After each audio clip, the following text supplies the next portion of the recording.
Om Swastiastu. Perkenalkan, nama saya Niketut Sri Septiari Ningsih, calon guru penggerak angkatan 11 Kota Denpasar. Kali ini saya akan melakukan kegiatan pra-observasi dengan teman saya sendiri, yaitu Ibu Kartini, untuk melengkapi tugas modul 2.3 aksi nyata coaching supervisi akademik. Baik, saat ini saya sudah berada dengan teman saya sendiri. Langsung saja kita menuju kegiatan pra-observasi. Baik, selamat siang Ibu Kartini. Selamat siang Ibu Sri Septiari. Oke, baik. Gimana kabar Ibu hari ini? Kabar saya hari ini sangat baik Ibu.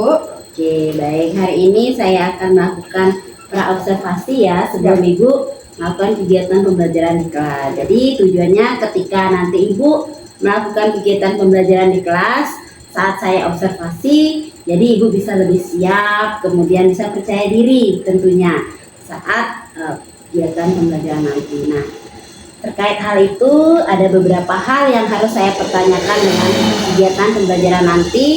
Nah, yaitu yang pertama terkait pembelajaran nanti. Itu tujuannya apa yang ingin Ibu capai nanti? Dalam tujuan pembelajaran yang ingin saya capai yaitu saya ingin peserta didik mampu menganalisis unsur-unsur dari iklan. Oh, berarti nanti Ibu akan menjelaskan materi tentang unsur iklan. Ya. Baik, Ibu. Nah, dari unsur iklan itu, area pengembangan dari siswa yang akan Ibu berikan kegiatan seperti apa? Area pengembangan seperti apa? Area pengembangan siswa nanti yaitu saya ingin menekankan pada keterampilan peserta didik, karena nantinya peserta didik akan lebih menemukan unsur-unsur dari teks iklan tersebut. Oke, berarti dari kegiatan itu Ibu ingin menekankan keterampilan dari siswa itu. Ya, benar. Baik. Oke, nah kira-kira untuk mendapatkan tujuan yang ingin Ibu capai itu, kira-kira model pembelajaran yang akan dilakukan itu pembelajaran seperti apa?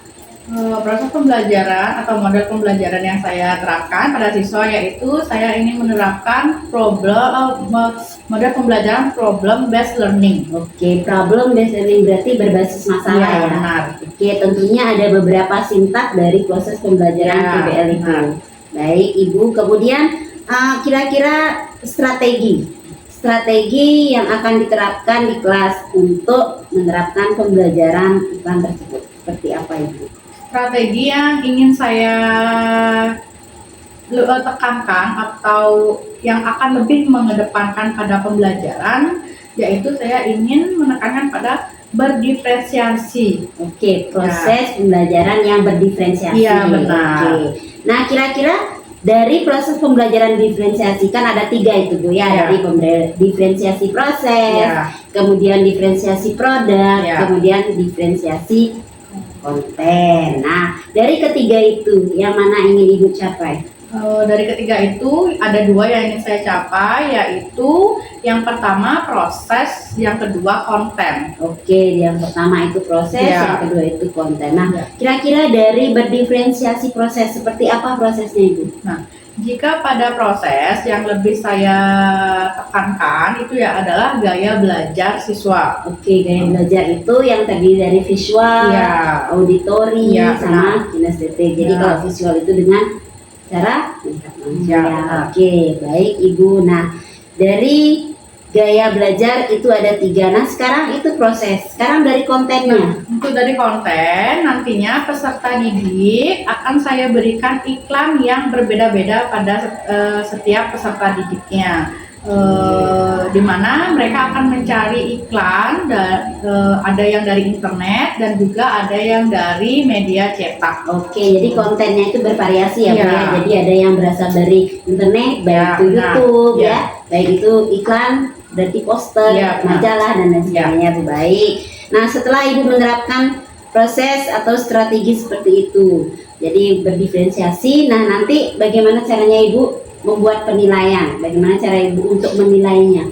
Nah, untuk menilai siswa tersebut saya menggunakan dua cara, yaitu yang pertama saya menggunakan tes tulis. Oke. Tes tulis dan juga yang kedua saya akan melakukan penilaian sikap pada peserta didik. Oke, jadi dari hasil yang mereka baca dari internet, Iya, YouTube, benar. dan teks itu nanti Ibu akan nilai Iya. ya dari hasil tulisannya mereka, benar. kemudian juga sikapnya juga. Ya, benar. Baik, nah kemudian kira-kira itu akan Ibu terapkan di kelas berapa? Untuk penerapannya itu kan saya terapkan di kelas 8B jam ke 7.89 itu di hari Selasa. Oke, berarti di hari Selasa jam ke 7, 8, 9, berarti 3 jam, 3 jam. ya, 3 jam, kemudian penerapannya di kelas 8. Iya, benar. Baiklah Ibu. Nah, mungkin itu saja sih pertanyaan dari saya terkait kegiatan yang akan Ibu laksanakan nanti di kelas. Nah, kemudian semoga apa yang sudah menjadi rencana Ibu pada saat kita observasi, pra-observasi bisa terlaksana dengan baik, baik itu strategi yang sudah akan Ibu terapkan, Ya. kemudian model pembelajaran yang akan Ibu lakukan, semuanya bisa berjalan dengan maksimal. Baik, terima kasih Bu Kartini. Baik, itulah tadi kegiatan pra-observasi sebelum kami melakukan kegiatan observasi di kelas. Nah, nanti juga saya akan minta waktunya Ibu Kartini Ya, setelah baik, Ibu. kegiatan pembelajaran, saya akan minta kembali Ibu untuk kegiatan pasca observasi. Ya, baik, Ibu. Terima kasih Bu Kartini atas Ya, waktunya. terima kasih Bu Oke. Sri. Om Santi Santi Santi Om. Pada asana Pangajali Selamat siang.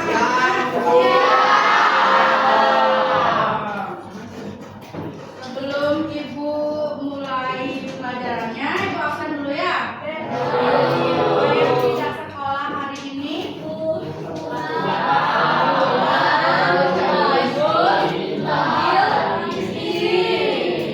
Empat orang ya?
pertama kalian akan memahami artikel ilmiah populer, pengertiannya di sana ya. Yang kedua itu memahami ciri-ciri artikel ilmiah populer. Yang ketiga mengidentifikasi fakta dan opini dalam artikel ilmiah populer. Yang keempat mengumpulkan data dalam menulis artikel ilmiah populer. Jadi di dalam artikel ilmiah populer itu tidak hanya teks yang dapat kalian analisis, tetapi dia juga bisa berupa data infografik. Ya. Yang kelima itu kalian mencermati langkah-langkah penulisan dalam artikel ilmiah populer. Apa saja strukturnya itu yang akan terjadi di bagian B. Dan yang terakhir kalian akan membandingkan kalimat perbandingan analogi, sinonim, dan anonim dalam artikel ilmiah populer. Sebelum saya lanjut ke memahami artikel ilmiah populer, silakan buka buku kalian dan kasih kalian waktu terus 5-10 menit. Silakan kalian baca bagian A, memahami, mengenal dan memahami artikel ilmiah populer. Silakan dibaca dulu. Paket bisa, kalian bisa. Silakan dibaca. Apa pengertian artikelnya apa? Apa yang kalian ketahui tentang artikel ilmiah populer sebelum saya lanjut ke materi? Apa sih itu artikel? Apa sih itu ilmiah? Apa sih itu populer? Kalian harus tahu sebelum kalian mencari pengertiannya. Jadi pengertiannya harus saya jelaskan.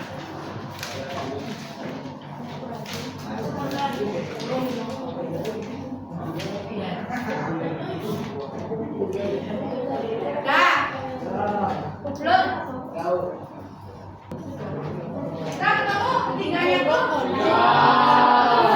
Nah, yang pertama. Kalian cari pengertian dari artikel. Yang kedua, ilmiah. Yang ketiga, populer.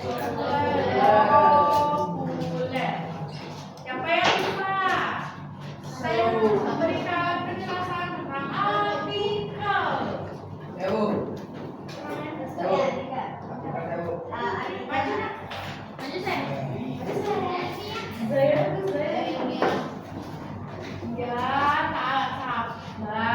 Habis itu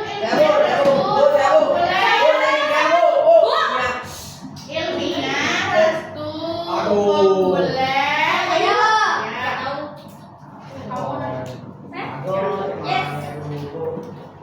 Populer siapa namanya?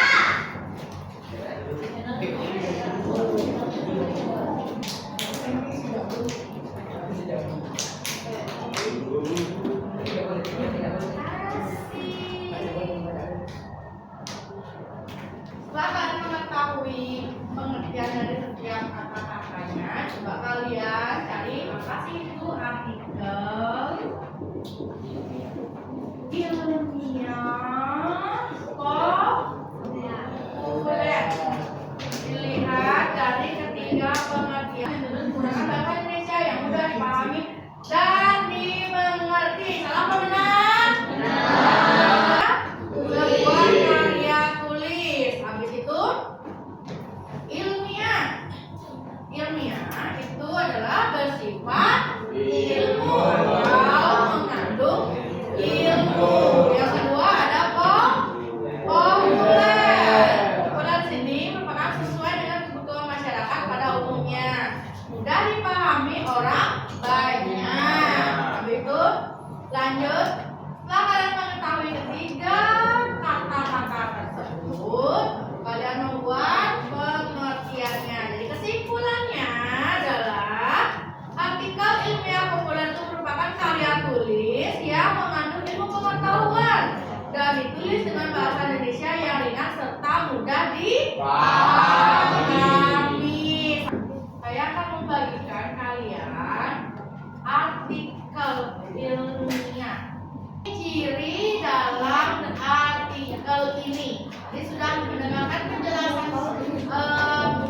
penjelasan dari teks artikel yang berjudul fasilitas sekolah untuk peserta didik difabel. Udah kalian kalian dengarkan penjelasannya? Udah bisa kan lebih mencari ciri-ciri. Nah, nanti kalian untuk diri kalian jadi bukan tokoh yang sudah buka besar. Nah, nanti saya akan membagikan kalian satu Google artikel. Nanti kalian akan mencari ciri-ciri dari artikel tersebut. Paham? Oh.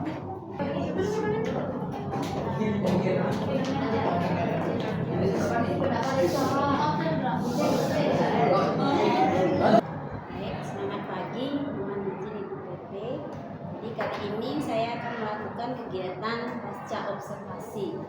Jadi selamat pagi Kak ini. Selamat pagi Bu Sri. Baik, gimana kabar hari ini Kak? Kabar saya hari ini baik Bu. Baik, terima kasih Bu Kak karena sudah berada di sini. Jadi tujuan saya mengajak Bu Kak ini di sini itu untuk mengadakan tindak lanjut. Setelah kemarin kita mengadakan pra-observasi, kemudian melakukan kegiatan observasi di kelas, sekarang saya akan melanjutkan pada kegiatan pasca observasi. Nah, baik, untuk hari ini saya ingin menanyakan bagaimana perasaan Ibu Kartini setelah kemarin saya berada di kelas untuk mengobservasi Ibu. Setelah perasaan saya, setelah saya melakukan observasi, saya menemukan ada beberapa hal yang belum sempurna saat saya melakukan proses pembelajaran. Oke, ada beberapa hal yang belum sempurna Ibu lakukan di kelas ya. Mungkin Ibu bisa ceritakan kembali bagaimana proses Ibu ketika Ibu mengajar di kelas, kemudian apa saja yang sudah terlaksana dari awal sampai di akhir pembelajaran. Saat saya melakukan proses pembelajaran di kelas itu sedikit tegang ya, karena saat itu ada pendamping. Nah, setelah saya rileks, santai, akhirnya proses pembelajaran berjalan lancar. Nah, untuk proses pembelajaran tersebut sudah sesuai dengan perencanaan yang sudah saya buat. Pada proses pembelajaran kemarin saya menyampaikan yang pertama itu ada tujuan pembelajaran. Setelah itu saya melaksanakan pembelajaran berdiferensiasi, di mana materi berdiferensiasi ini saya mengambil konten, anak-anak menulis sendiri materi yang diambil, dan anak-anak menjelaskan jenis-jenis artikel yang mereka ambil dari baik buku BCK ataupun mereka mencari sendiri di buku. Slide kedua saya menggunakan berdiferensiasi proses, di mana kelompokannya sudah sesuai dengan minat dan bakat peserta didik, yaitu visual, audiovisual, dan juga kinesthetik. Oke, berarti Ibu Kartini kemarin sudah melaksanakan kegiatan pembelajaran yang berdiferensiasi, kemudian dengan menggunakan metode PBL. Ya. Tapi yang awalnya sedikit tegang, setelah melakukan kegiatan mindfulness, jadi relax sebentar, jadi tegangnya hilang ya. Karena ada orang yang mau observasi. Iya, benar. Sebenarnya sih sudah terbiasa ya, kita setiap tahun sudah diadakan observasi oleh Lawaka dan kepala sekolah ya. Jadi mudah-mudahan kedepannya kita tidak tegang lagi ya Bu ya. Nah, mungkin dari kegiatan pembelajaran berdiferensiasi sama PBL yang sudah Ibu laksanakan, apakah semua itu sudah tercapai Bu? Untuk sintak-sintaknya sintak-sintaknya juga sudah terlaksana dengan baik, karena peserta didik juga sudah dapat mengikuti proses pembelajaran dengan baik dan juga dengan sempurna. Oke, berarti dengan pembelajaran PBL itu siswa dapat memahami apa yang sedang Ibu ajarkan, kemudian pembelajaran PBL juga bisa membuat anak-anak merasa senang ya. Oke. Kemudian apakah saat Ibu melaksanakan pembelajaran di kelas ada nggak kira-kira hambatan yang Ibu temui? Hambatan yang saya temui yang saya dapatkan saat saya melakukan pembelajaran itu ada ya. Untuk yang pertama itu untuk persiapan, mungkin karena saya mengajar di jam terakhir di 8-9, mungkin saat itu kan sudah siang, jadi konsentrasi anak-anak sudah mulai menurun. Ada yang ngantuk, ada yang nggak masuk kelas, seperti itu ya. Selain hambatan yang kedua yaitu siswa masih banyak yang malu-malu untuk mengeluarkan pendapatnya. Mungkin karena saya terlalu terfokuskan pada satu siswa, hanya itu saja. Yang lain ini mereka memberikan pendapat, jadi mereka masih agak bingung. Berarti saat ibu mengajar kemarin di kelas ada dua hal yang menjadi hambatan ibu. Iya. Yang pertama itu adalah anak-anak itu yang pertama itu karena di jam siang ya, jadi konsentrasinya tidak penuh dengan berada di kelas ya. Itu yang pertama. Kemudian yang kedua, anak-anak itu kurang untuk memberikan pendapat, Iya. jadi dia masih malu-malu Iya. belum bisa memberikan pendapat ya. Oke, itu yang menjadi hambatan ibu. Nah, kira-kira apa alasan hambatan itu bisa terjadi? Alasan kenapa hambatan itu bisa terjadi, mungkin karena saya kurang memaksimalkan pada anak-anak, karena saya hanya meminta atau memfokuskan kepada siapa saja yang mau bertanya. Siapa yang mau bertanya hanya mereka aja yang akan terus, jadi teman yang lain tidak saya fokuskan, saya fokuskan pada yang mau bertanya saja. Itu alasan hambatan yang terjadi. Berarti Iya. ibu tidak, artinya tidak menunjuk langsung Iya. siapa yang mau dia yang menjawab. Iya. Mungkin kedepannya ibu random ya, dia Iya. menunjuk sendiri mungkin kedepannya. Jadi semua siswa bisa ikut berpartisipasi Iya. dalam pembelajaran. Kira-kira dari hambatan itu ada nggak solusi yang bisa ibu lakukan agar semua hambatan yang ibu temui itu bisa teratasi? Hambatannya akan saya atasi dengan cara yang pertama, saya akan memberikan kesempatan lebih luas lagi kepada anak-anak dengan cara saya akan menunjuk random agar mereka bisa mengutarakan pendapatnya. Selain itu untuk masalah jam pembelajaran, di sana saya akan di sela-sela jam pembelajaran atau pergantian bel pembelajaran, di sana saya akan selipkan ice breaking. Nah, untuk meningkatkan fokus siswa saat belajar, kan karena sudah siang dan mereka konsentrasi sudah kurang, sudah buyar konsentrasi mereka, jadi saya akan berikan ice breaking, entah itu nanti gerak atau pandai jawab. Jadi solusinya ibu nanti untuk mengatasi hambatan yang ibu temui di kelas, ibu bisa melakukan ice breaking di sela-sela pembelajaran untuk memulihkan kembali konsentrasi siswanya, kemudian memberikan pertanyaan secara random, jadi tidak menunjuk orang yang mau mengangkat tangan aja ya. Jadi kira-kira yang ibu lihat kira-kira lesu, mengantuk mungkin ibu biar dia lebih semangat. Baik ibu. Nah, mungkin rencana kedepannya kapan akan ibu laksanakan?